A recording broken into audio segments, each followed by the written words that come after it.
Hello friend, आप देख रहे हो हमारा चैनल ग्रोबुक्स। तो अगर आप हमारे चैनल पर नए हैं तो प्लीज़ हमारे चैनल को सब्सक्राइब कर लीजिएगा।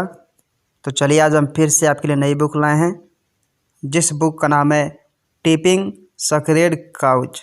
इसका मतलब अपने काम की उन बुरी आदतों को निकाल फेंकिए जो हमें अपने काम से भटकाती है। इनका लेखक का नाम है जैक ब्रिडेन। तो चलिए बुक को आपको 2 लफ्ज़ में बताते हैं।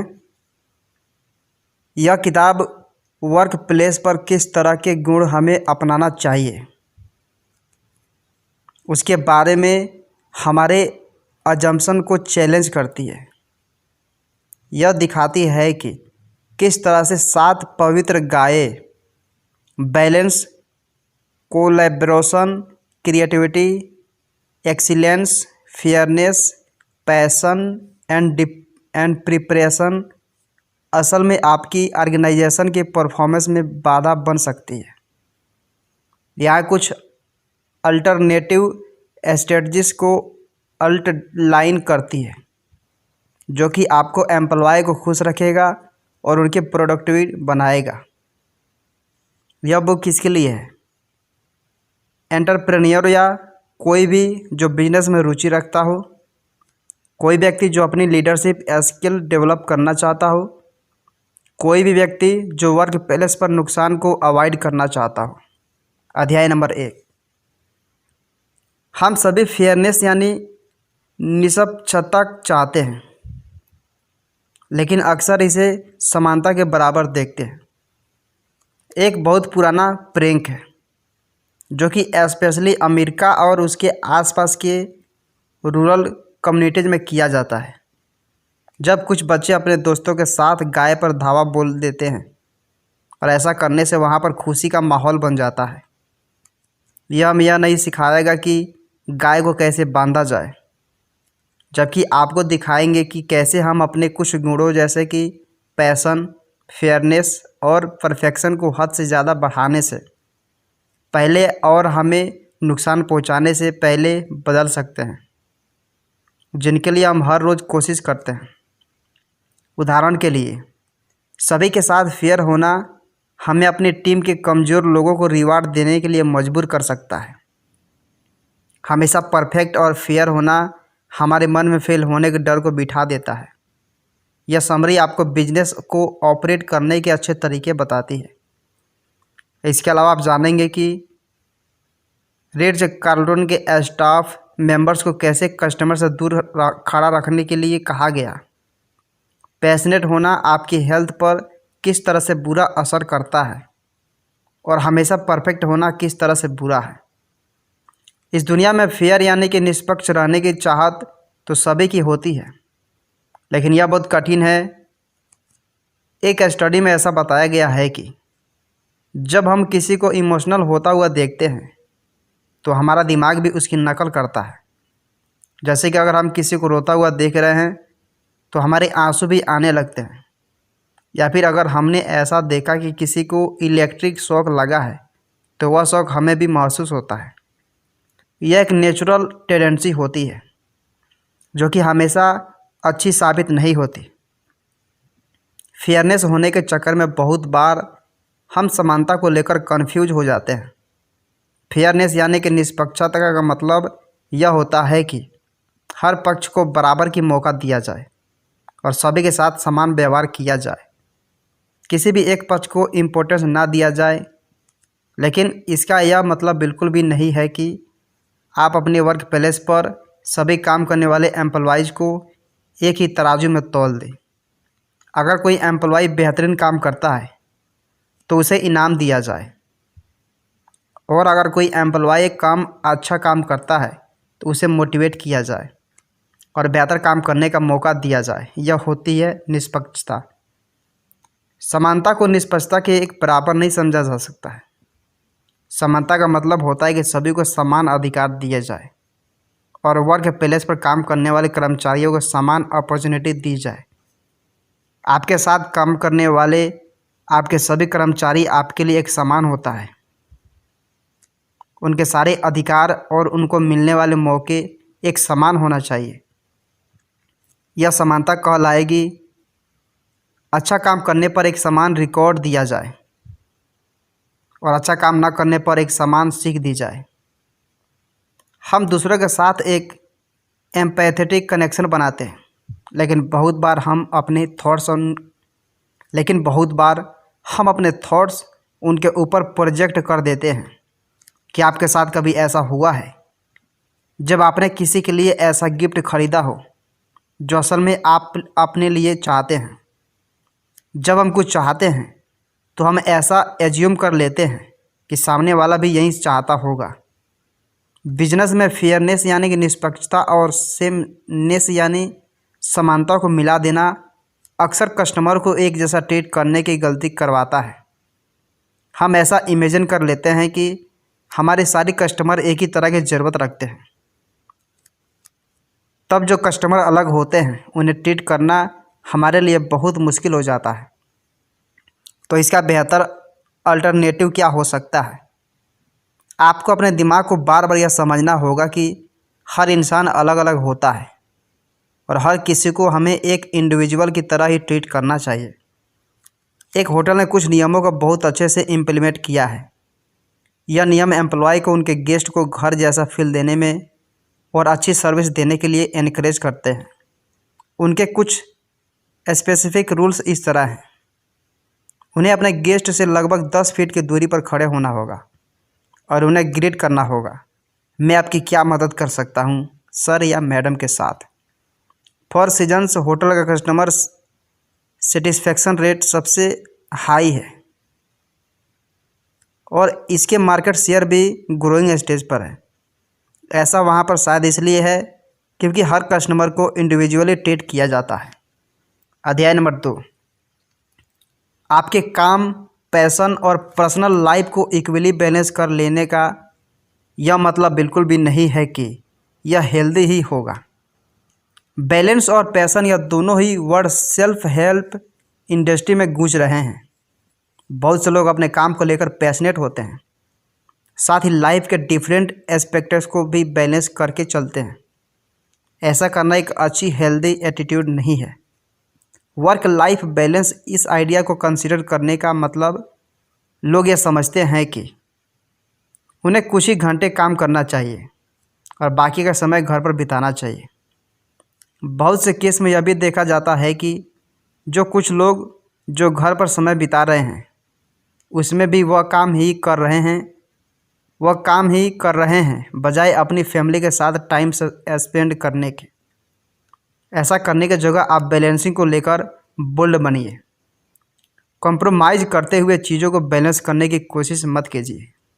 एक समय में किसी एक काम को ही फोकस कीजिए और उसी पर हार्ड वर्क कीजिए। अगर आपको काम करने की ज़रूरत है तो सिर्फ काम कीजिए, कंप्रोमाइज़ मत कीजिए। अगर आपको फैमिली के साथ समय बिताने की ज़रूरत है तो सिर्फ फैमिली के साथ अच्छा समय स्पेंड कीजिए, उस बीच में कुछ और काम मत कीजिए। पूरा अटेंशन अपनी फैमिली को दीजिए। ऐसा करने से सारी चीज़ें बैलेंस में रहेगी। आप ज़्यादा खुश होंगे और ज़्यादा प्रोडक्टिव भी होंगे। ऑब्सेसिव पैशन भी हमारी बुरी हेल्थ का कारण बन सकता है। यहाँ तक एक प्रोफाइल डांसर की स्टडी में यह देखा गया है कि पैशन और क्रोनिक इंजरी में एक को रिलेशन होता है। जब डांसर्स को कोई इंजरी होती है तब भी वह इंजरी को इग्नोर करके डांस ही करते हैं और इस चोट को और ज़्यादा बुरा बना लेते हैं, लेकिन उन्हें उस इंजरी को रिकवर होने का टाइम देना चाहिए। कहने का मतलब है कि अपने काम को लेकर जुनूनी मत बनिए। इसकी जगह हारमोनियस पैशन की प्रैक्टिस कीजिए। इसका यह मतलब है कि उन चीज़ों के लिए पैशन दिखाना जो आपको खुशी देते हैं, भले ही वह आपकी लाइफ का मेन फोकस ना हो। उदाहरण के लिए सेरेना विलियम्स दुनिया के सबसे ज़्यादा सक्सेसफुल टेनिस प्लेयर है, लेकिन उन्हें नेल्स और फैशन का भी बहुत ज़्यादा पैशन है। असल में वो एक क्वालिफाइड नेल टेक्नीशियन भी है। वो अपना टाइम नेल आर्ट में भी देती है, भले ही वह उनके करियर का मेन फोकस नहीं है, लेकिन यह बैलेंस उनकी लाइफ को हैप्पियर और हेल्दियर बनाता है। बहुत से लोग ऐसा सोचते हैं कि अपने काम में एक्सीलेंट होना ही सक्सेस की चाबी है। लेकिन अगर आप हर छोटी से छोटी चीज़ को भी परफेक्ट करते हैं, जैसे कि डेस्क को साफ रखना, हर एक डिलीवरी को टाइम पर पहुंचाना, इसके आउटपुट भी आपको परफेक्ट ही मिलेंगे। लेकिन असल में यह सही नहीं है। पूरी वर्क प्रोसेस के दौरान एक्सीलेंस को एम बनाकर चलना जरूरी नहीं है कि एक्सीलेंट रिजल्ट की प्रोड्यूस करेगा। यदि कोई टीम लीडर अपनी टीम को हर समय एक्सीलेंट वर्क करने के लिए फोर्स करता है तो टीम कभी भी अच्छा काम नहीं कर पाएगी। टीम मेंबर अपने काम को लेकर क्रिएटिव नहीं सोच पाएंगे क्योंकि वह इम्परफेक्शन से डर जाएंगे। हर समय एक्सीलेंट वर्क की डिमांड करने पर भी टीम कभी भी सीरियस वर्क नहीं कर पाई, क्योंकि उनके मन में हमेशा यही डर बना रहेगा कि हम परफेक्ट कर पाएंगे या नहीं कर पाए तो बॉस को क्या जवाब देंगे। कहने का मतलब इतना है कि आपका रिजल्ट परफेक्ट होना चाहिए। उनका प्रोसेस आप कैसे कर रहे हैं और किस तरह से कर रहे हैं यह इम्पोर्टेंट नहीं है। चलिए गोल्फर बाबू वाटसन के बारे में बात करते हैं। उन्होंने कई बड़ी सफलताएं हासिल की है, लेकिन उनका गोल्फ स्विंग परफेक्शन से बहुत दूर है। उन्होंने गोल्फ उनके फादर से सीखा था। किसी प्रोफेशनल कोच नहीं, उनके इम्परफेक्ट ट्रेनिंग ने उन्हें एक परफेक्ट टेक्निक डेवलप करने में मदद की। इस बात का ध्यान रखें कि अपने स्टाफ के ऊपर किसी एक्सीलेंसी को लेकर प्रेशर नहीं होना चाहिए। उन्हें फ्री होकर काम करने दीजिए। किसी एक सिंगल रोल के इम्पोर्टेंस को ओवर एस्टेट मत कीजिए। अगर कोई भी स्टाफ मेंबर ऐसा सोचता है कि उसका रोल सभी टीम मेंबर से ज़्यादा इम्पोर्टेंट है तो कुछ भी गलत होने का डर उसके मन में आ जाएगा और वह क्रिएटिव नहीं सोच पाएगा। वुमेन अमेरिकन मिलिट्री के ग्रुप ने यह एक्सपेरिमेंट किया और समझाया कि किस तरह से परफेक्शन का प्रेशर टीम की परफॉर्मेंस को अफेक्ट करता है। इस स्टडी में पार्टिसिपेंट को उनके सूट की एबिलिटी पर टेस्ट किया गया था। एक ग्रुप को ऐसा कहा गया कि इस स्टडी का पर्पस यह है कि हम देखना चाहते हैं क्यों महिलाएं पुरुष के मुकाबले में अच्छी शूटर नहीं होती। ऐसा सुनने के बाद महिलाओं में इस बात का प्रेशर फील किया कि उन्हें अपने जेंडर को डाउन नहीं करना है और दूसरे ग्रुप के मुकाबले उनके रिजल्ट बहुत ही बुरे रहे। प्रेशर कभी भी लोगों को हेल्प नहीं करता, यह उनके परफॉर्मेंस को और कम कर देता है। जब आप अपने एम्प्लॉय को प्रेशर फ्री कर देंगे तब उनके परफॉर्मेंस बहुत ही बेहतर होंगे। अध्याय नंबर 3, बेहतरीन इनोवेशन क्वालिटी के बारे में होते हैं, क्वांटिटी के बारे में नहीं। दुनिया हर दिन बदल रही है। लोग ऐसा सोचते हैं कि वो जितने ज़्यादा इनोवेशन प्रोड्यूस करेंगे उनकी सक्सेस भी उतनी ही ज़्यादा बढ़ जाएगी। यह एक कॉमन थिंकिंग है हर इंसान की। जब आप इसके लिए नए प्रोडक्ट प्रोड्यूस करते हैं तब आप गलत कारणों के लिए इनोवेशन कर रहे हैं। उदाहरण के लिए सोनी कंपनी ने अपने कंपटीटर एप्पल से मुकाबले में बहुत सारे नए प्रोडक्ट्स को मार्केट में उतारा है, जैसे कि TV, music, video game. Apple company के प्रोडक्ट भले ही कम हैं, लेकिन एप्पल का सिर्फ आईफोन ही सोनी के सभी प्रोडक्ट की साल भर की बिक्री से ज़्यादा रेवेन्यू जनरेट करता है। इसलिए हमें सेंसिबल होकर इनोवेशन करना चाहिए। सबसे पहले अपना क्रिएटिव एनर्जी की रीचैनल करने की कोशिश कीजिए। जब आप कोई प्रॉब्लम फाइंड करते हैं तब आप अपनी फुल फोर्स क्रिएटिविटी के साथ इसे दूर करने की कोशिश में लग जाते हैं। अगर आप अपने किसी एक प्रोडक्ट में कमी देखते हैं तब हो सकता है कि आप एक नया प्रोडक्ट डिज़ाइन करना चाहते हो, लेकिन एक कदम पीछे लीजिए।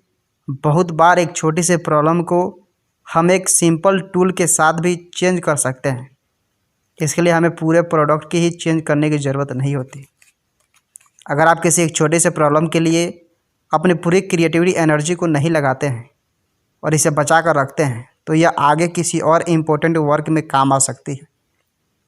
तो इंतज़ार कीजिए जब तक कि आपके इन्वेशन की लोगों को सच में ज़रूरत नहीं हो जाती है। इस तरह से आप मार्केट को ट्रांसफॉर्म कर सकते हैं। और एक और तरीका है कंस्ट्रक्टिव में क्रिएटिव होने का, वह है आइडिया को रिपर्पज करना। ऐसे टूल का यूज़ कीजिए जो पहले से ही आपके पास मौजूद है, बजाय किसी नए टूल को बनाने के। इस तरह के पिंटरेस्ट ने भी सक्सेस हासिल की है। पिंटरेस्ट में पिन बोर्ड के सिंपल आइडिया को रिपर्पज किया, इसे ऑनलाइन रखा और लोगों को इंटरेस्टिंग इमेज कलेक्ट और शेयर करने की फैसिलिटी दी। इस एक सिंपल आइडिया ने कंपनी को एक बहुत बड़ी सक्सेस दिलाई है। कुल मिलाकर वह गुण जो अच्छे दिखते हैं असल में अच्छे होते नहीं हैं, इसलिए इन गुणों को खुद को रोकने मत दीजिए।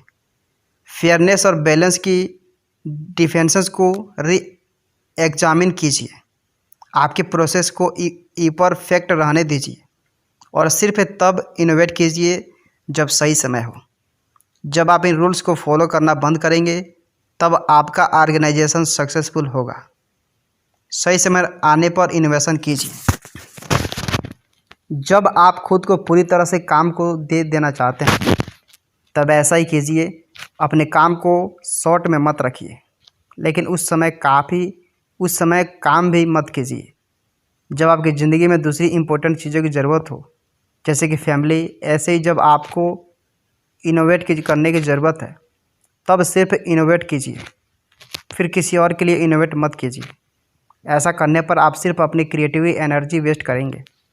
इसे बचाकर रखिए और जब सही समय होगा तब इस पोटेंशियल को अच्छे काम के लिए यूज कीजिए।